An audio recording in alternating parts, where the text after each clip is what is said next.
សំឡេងក៏ដឹងលាន់លើព្រឹកល្ងាចមានភូមិមួយនៅជាប់ព្រៃដងទន្លេប្រជាជនរស់នៅដោយមានជំនឿទៅលើអាគមនៅទីនោះមានរឿងព្រេងមួយដែលចាស់តែងនិយាយបន្តគ្នាប្រាប់ពីឈ្មោះបុរសម្នាក់ឈ្មោះគង់ដែលគេហៅថាអ្នកលេងស្បែកគង់មិនមែនជាមនុស្សធម្មតាទេគាត់គឺជាមនុស្សជើងចាស់បុរាណអ្នកឆ្លងសមរភូមិអ្នកលេងអាគមអ្នកកាប់មិនមុតដុតម្ឆេះគង់កាត់ក្នុងគ្រួសារក្រីក្រនៅចុងព្រៃមួយតែមនុស្សធម្មតាមិនសូវហ៊ានចូលឪពុករបស់គាត់ឈ្មោះសែនជាអ្នកកាប់ឈើចំនួនចឹងចាស់ចេះទាំងផ្លូវព្រៃចេះទាំងផ្លូវងងឹតម្ដាយរបស់គាត់ឈ្មោះម៉ាលីជាស្ត្រីស្លូតបូតមានជំនឿតាមចាស់ទុំចាស់តែនិយាយថាយប់ដែលគង់កើតមានខ្យល់កន្ត្រាក់ព្រៃមានសត្វយំរំខានហើយភ្លើងចង្កៀងក្នុងផ្ទះក៏មិនឆេះទោះបីមានប្រេងពេញក៏ដោយពេលទៅរុកគង់កើតចេញពីផ្ទៃម្ដាយមិនឮសំឡេងយំដូចក្មេងធម្មតាទេគ្រាន់តែឮសំឡេងដកដង្ហើមខ្លាំងដូចមនុស្សធំចាស់ទុំម្នាក់បាននិយាយថាកូននេះមានវាសនាខ្លាំងមិនសាមញ្ញធម្មតាដូចគេទេតាំងពីតូចគង់មានសុខភាពខុសពីក្មេងផ្សេងដទៃទៀតពេលក្មេងនៅក្នុងភូមិនាំគ្នាដុតភ្លើងលេងគង់អាចយកដៃទៅប៉ះដោយមិនរលាកដោយមិនក្តៅមិនប៉ះពាល់ដល់សរីរាង្គរបស់គង់ទេពេលអ្នកភូមិកាប់ឈើក៏ធ្លាក់បែកបាក់មែកឈើមកត្រូវគង់ក៏ប៉ុន្តែមិនមានស្នាមរបួសមិនមានស្នាមឆោតមិនឈឺនោះឡើយគង់ចូលព្រៃជាមួយឪពុកតាំងពីអាយុ8ឆ្នាំឪពុកបង្រៀនគាត់អំពីវិធីសាស្ត្រដើរក្នុងព្រៃនិងបាលីផ្សេងមួយចំនួនដែលបិទបាំងអមនុស្សគង់មានចំណូលចិត្តស្ដាប់រឿងព្រេងនិទានអំពីជើងកាងអ្នកលេងអាគមនិងព្រាយអាបធ្មប់ជាដើមនៅពេលកុមារផ្សេងទាំងអស់ខ្លាចរឿងទាំងអស់នោះគង់វិញមានអារម្មណ៍ថារឿងទាំងអស់នោះហាក់ដូចជាកំពុងហៅគាត់ចង់ស្ដាប់អញ្ចឹងថ្ងៃមួយនៅក្នុងព្រៃជ្រៅឪពុករបស់គង់ត្រូវឈឺរលំសង្កត់ស្លាប់បាត់មនុស្សជាច្រើនបាននិយាយថាវាមិនមែនជាឧបទ្ទវហេតុធម្មតាទេព្រោះមុននោះឪពុករបស់គង់បានឮសំឡេងហៅចេញពីព្រៃម្ដាយគង់ក៏បានយំសោកជាខ្លាំងហើយគង់ក៏នៅទៅទៀតត្រូវមានទំនួលខុសត្រូវមើលថែគ្រួសារមើលថែផ្ទះសម្បែងបន្ទាប់ពីឪពុករបស់គេនៅពេលយប់ធ្វើបុណ្យសពមានអាប់ចុះក្រាស់ដូចមានព្រលឹងដើរជុំវិញផ្ទះគង់អង្គុយជិតសពរបស់ឪពុកដោយមិនភ័យហើយគាត់សន្យានឹងខ្លួនឯងថានឹងស្វែងរកអំណាចដើម្បីការពារខ្លួនការពារម្ដាយមិនឲ្យមានវាសនាដោយឪពុកគាត់ម្ដងទៀតទេបន្ទាប់ពីការបាត់បង់របស់ឪពុកអារម្មណ៍ក្នុងចិត្តគង់ដូចជាមានភ្លើងកំពុងឆេះឆួលគាត់រស់នៅជាមួយម្ដាយដោយស្ងៀមស្ងាត់មិនសូវមានអ្នកណានិយាយជាមួយគាត់ទេគាត់តែងតែសុបិនឃើញព្រៃជ្រៅអាប់ក្រាស់និងសំឡេងមនុស្សហៅគាត់សំឡេងនោះមិនមែនគួរឲ្យខ្លាចទេប៉ុន្តែវាជាសំឡេងអំណាចទៅវិញធ្វើឲ្យបេះដូងគាត់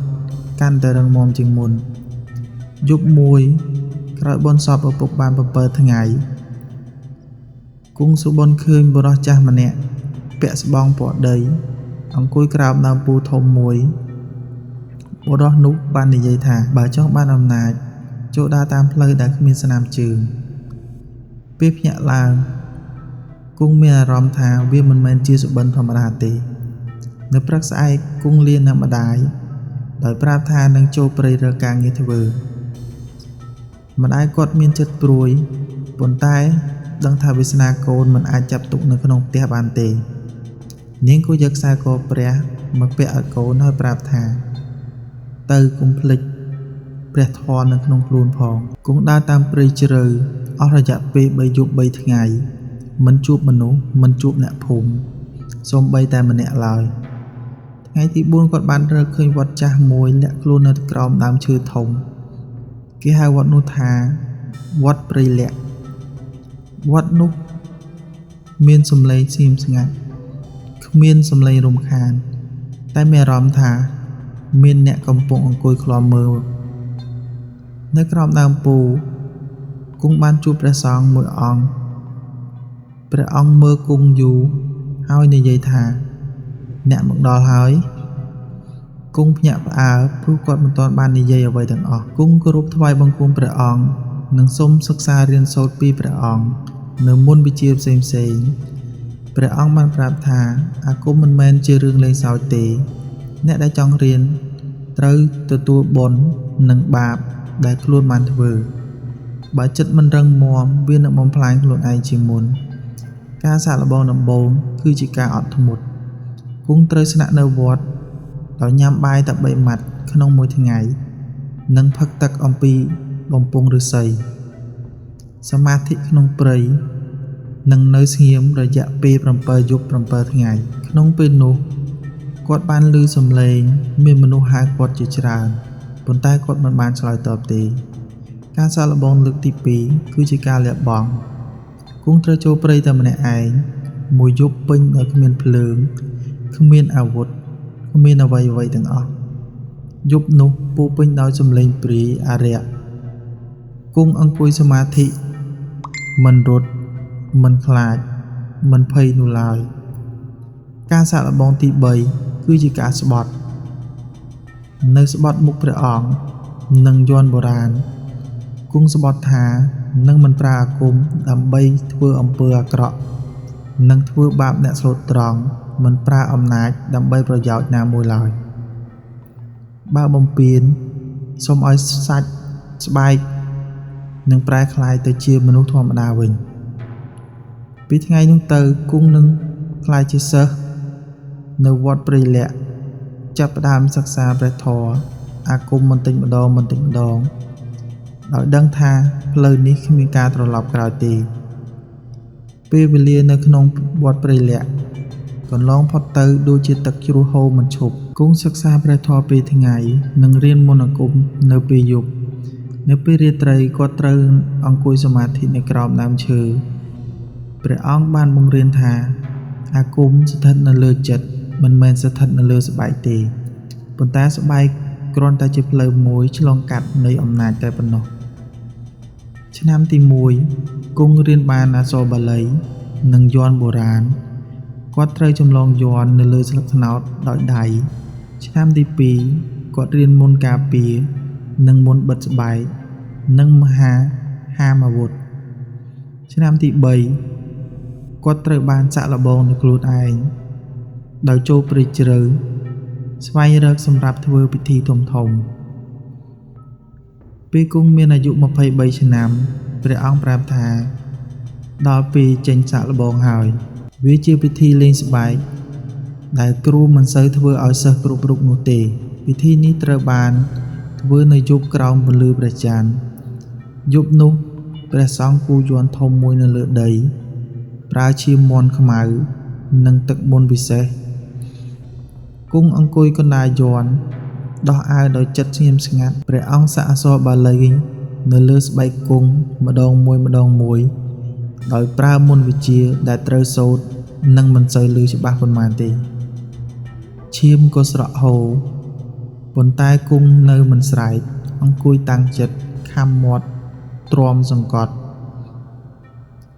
បន្ទាប់មកព្រះអង្គបានយកទឹកមន្តស្រោចមកលើខ្លួនគង់ហើយឲ្យគង់សមាធិរហូតដល់ភ្លឺពេលថ្ងៃរះស្បែកគង់ដូចមានស្រទាប់ថ្មីការសាកល្បងចុងក្រោយរបស់ព្រះអង្គត្រូវយកដាវមកកាប់ពីលើដៃរបស់គង់សំឡេងដាវប៉ះស្បែកដូចដាវប៉ះជាមួយនឹងថ្មអញ្ចឹងដាវត្រូវបានបាក់ជាពីរបន្ទាប់មកយកភ្លើងមកដុតនៅលើស្បែកគង់ក៏ប៉ុន្តែមិនឆេះព្រះអង្គនិយាយថាចាប់ពីថ្ងៃនេះទៅគង់គឺជាអ្នកលេងស្បែក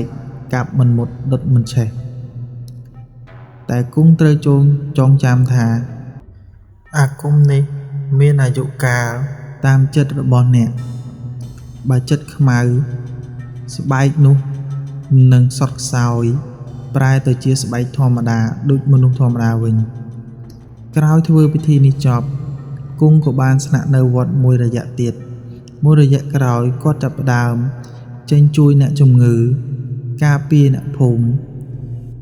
ពីចោរពីព្រាយពីធ្មប់និងអំពើផ្សេងឈ្មោះអ្នកលេងស្បែកគង់ ក៏ចាប់ផ្ដើមល្បីពីភូមិមួយទៅភូមិមួយគង់ចាប់ផ្ដើមដឹងថាអ្នកលេងស្បែកមិនមែនជាផ្លូវស្ងប់ស្ងាត់ទេប៉ុន្តែវាជាផ្លូវពោរពេញទៅដោយការសាកល្បងគេឈ្មោះអ្នកលេងស្បែកគង់ល្បីរាលដាលដូចខ្យល់នៅភូមិជិតឆ្ងាយនាំគ្នាមកសូមជំនួយពេលមានព្រាយធ្មប់រំខានឬក៏ចោលប្លន់ជំងឺចម្លែកដែលថ្នាំធម្មតាមិនអាចព្យាបាលបានគង់ជួយដោយមិនរើសអើងប៉ុន្តែគាត់ចាប់ផ្ដើមដឹងថាអំណាចរបស់ខ្លួនកំពុងប៉ះពាល់ទៅដល់អាគមរបស់អ្នកដទៃនៅទិសខាងជើងភ្នំមានមេជើងកាងម្នាក់ឈ្មោះច័ន្ទជាមនុស្សប្រើអាគមខ្មៅគេនិយាយថាច័ន្ទធ្លាប់ជាសិស្សអាគមដូចគង់ដែរប៉ុន្តែគាត់បានបោះបង់ព្រះធម៌ជ្រើសរើសរកផ្លូវអំណាចនិងហិង្សាគាត់ប្រើព្រាយអារក្សនិងធ្វើពិធីផ្សេងៗដើម្បីគ្រប់គ្រងភូមិជាច្រើនច័ន្ទបានឮអំពីអ្នកលេងស្បែកគង់ហើយក៏បានផ្ញើសារតាមផ្លូវងងឹតសារនោះសរសេរនៅលើស្បែកដោយឈាមនិងមុនខ្មៅគង់អានហើយដឹងថាប្រសិនបើគាត់ទៅនឹងក្លាយជាដៃស្ដាំរបស់អំពើអាក្រក់របស់គ្រូនោះគង់បដិសេធនៅយប់បន្ទាប់ភូមិមួយដែលគង់ធ្លាប់ជួយត្រូវព្រាយវាយប្រហារសត្វស្លាប់មនុស្សឈឺសំឡេងយំលាន់ពេញព្រៃគង់ដឹងថានេះជាសារព្រមានសង្គ្រាមអាគមវាចាប់ផ្ដើមដោយគ្មានសំឡេងដាវប៉ុន្តែវាមានសំឡេងមុនវិជាភ្លើងឆេះដោយខ្លួនឯងទឹកទន្លេឡើងក្រហមដើមឈើដើរបានមនុស្សរស់នៅក្នុងភូមិនាំគ្នាភ័យខ្លាចមិនដឹងថាជាមានរឿងអ្វីពិតប្រាកដគង់ត្រៀមខ្លួនដោយគូយ័ន្តការពារភូមិសាក់យ័ន្តលើដីបញ្ចេញមន្តសគាត់ប្រើអំណាចមិនដើម្បីវាយប្រហារប៉ុន្តែដើម្បីការពារទោះយ៉ាងណាព្រាយខ្មៅរបស់ច័ន្ទខ្លាំងក្លានិងមានច្រើនលើសលប់យប់សំខាន់មួយក្រោមមេឃងងឹតគង់នឹងច័ន្ទជួបគ្នានៅចុងព្រៃច័ន្ទសើចហើយនិយាយថាស្បែកឯរឹងអាចការពារដាវបានតែមិនអាចការពារចិត្តឯងបានទេការប្រយុទ្ធអាគមក៏បានកើតឡើងមុនវិជាប៉ះនឹងមុនវិជាព្រាយប៉ះនឹងព្រាយគង់កាប់ព្រាយដោយដាវធម្មតាតែដាវមិនមុតលើស្បែកគាត់ទេច័ន្ទប្រើអាគមវាយទៅលើគង់វិញឲ្យឃើញសុបិនខ្មៅនិងអតីតកាលដ៏ឈឺចាប់ប៉ុន្តែគង់អាចយកឈ្នះដោយអំណាចសនិងការតាំងចិត្តប៉ុន្តែការប្រយុទ្ធនោះធ្វើឲ្យមានព្រៃខូចខាតនិងមានមនុស្សស្លាប់របួសជាច្រើនច័ន្ទក៏បានបាត់ខ្លួននៅពេលនោះដោយមិនដឹងថាស្លាប់ឬរស់ក្រោយសង្គ្រាមចប់មនុស្សមិនត្រឹមតែគោរពគង់ទេប៉ុន្តែក៏គាត់មានការភ័យខ្លាចផងដែរដោយគង់ចាប់ផ្ដើមសួរខ្លួនឯងថាអំណាចដែលគាត់កាន់កំពុងជួយគាត់ឬបំផ្លាញគាត់បន្ទាប់ពីសង្គ្រាមអាគមបានស្ងប់ស្ងាត់ស្នាមរបួសមិនមែនមានតែនៅក្នុងព្រៃនិងភូមិប៉ុណ្ណោះទេប៉ុន្តែស្នាមរបួសនេះចូលទៅដល់ក្នុងចិត្តមនុស្សគ្រប់គ្នាភូមិដែលធ្លាប់តែគោរពអ្នកលេងស្បែកគង់ចាប់ផ្ដើមស្ងៀមស្ងាត់ពេលគាត់ដើរឆ្លងកាត់គេគោរពតែភ្នែកគេពោពេញដោយភាពភ័យខ្លាចមនុស្សគ្រប់គ្នាដឹងថាបើគង់មានអំណាចក៏គ្មានសង្គ្រាមនេះកើតឡើងដែរមនុស្សខ្លះវិញថាបើគ្មានគង់ភូមិទាំងឡាយនឹងវិនាសពាក្យចចាមរាមបានរាលដាលដូចភ្លើងផ្សែងដែលមិនអាចបញ្ឈប់បានគង់ចាប់ផ្ដើមមានសុបិនអាក្រក់រៀងរាល់យប់គាត់តែងតែឃើញមនុស្សស្លាប់ក្នុងសង្គ្រាមហៅឈ្មោះគាត់ពេលខ្លះ គាត់មានអារម្មណ៍ថាអំណាចកំពុងស្រូបយកចិត្តរបស់គាត់មិនមែនគាត់គ្រប់គ្រងអំណាចទៀតទេមានយប់មួយម្ដាយគង់ឈឺធ្ងន់មនុស្សខ្លះក្នុងភូមិមិនហ៊ានមកជួយទេដោយសារតែខ្លាចមន្តអាគមរបស់គង់អង្គុយក្បែរម្ដាយឮម្ដាយនិយាយដោយសំឡេងខ្សោយៗថាកូនអើយអំណាចអាចការពារខ្លួនបានតែក៏អាចធ្វើឲ្យយើងឯកាបានដែរពេលនោះពាក្យនោះក៏បានចាក់ចូលក្នុងចិត្តរបស់គង់ដូចចាក់ត្រូវមួយដាវអញ្ចឹងក្រោយម្ដាយស្លាប់គង់ក៏បានធ្វើបុណ្យសពដោយស្ងៀមស្ងាត់មិនមានមនុស្សច្រើនដូចពីមុនទេគង់បានយល់ថាអំណាចដែលគាត់ខិតខំរកមិនអាចការពារមនុស្សដែលគាត់ស្រឡាញ់បំផុតបានទេ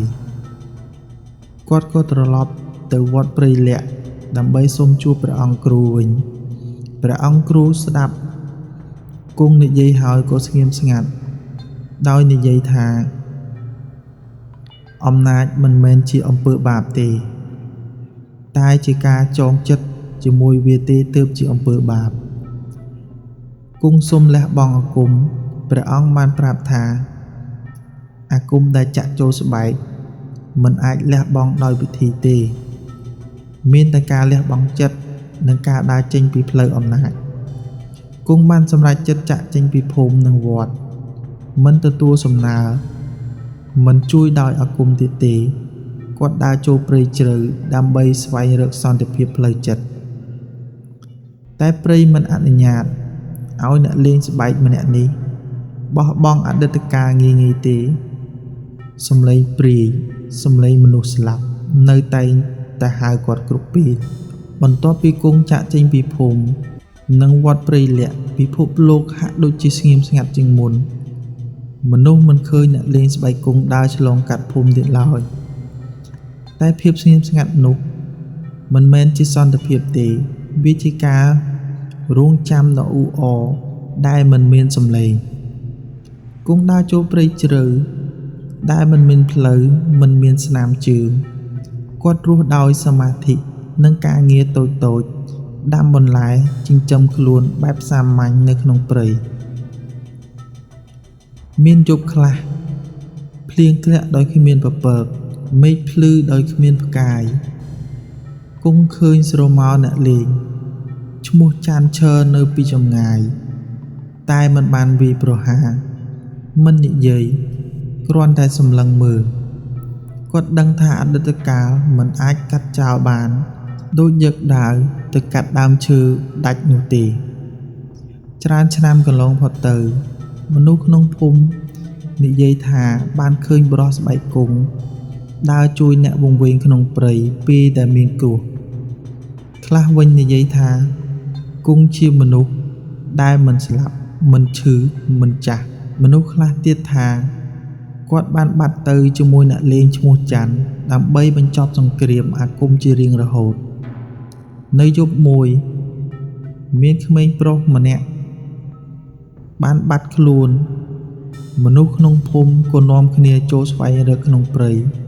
តែរកមិនឃើញក្មេងនោះទេនៅព្រឹកបន្ទាប់ក្មេងនោះក៏ត្រឡប់មកវិញដោយនិយាយថាមានបុរសម្នាក់ដឹកគាត់ចេញហើយទៅវិញបាត់ដូចស្រមោលចាស់បាននិយាយថាអ្នកលេងស្បែកគង់មិនបានទៅណាទេគាត់គ្រាន់តែផ្លាស់ប្ដូរទីរំនៅពីក្នុងភូមិទៅនៅក្នុងព្រៃវិញពីថ្ងៃនេះទៅអ្នកលេងស្បែកគង់ត្រូវបាននិទានបន្តបន្ទាប់ពីមនុស្សចាស់ម្នាក់ទៅមនុស្សចាស់ម្នាក់និងជាអត្ថបទបង្រៀនថាអំណាចអាចធ្វើឲ្យមនុស្សខ្លាំងប៉ុន្តែការលះបង់ចិត្តទើបធ្វើឲ្យមនុស្សស្ងប់ចិត្តពិតប្រាកដ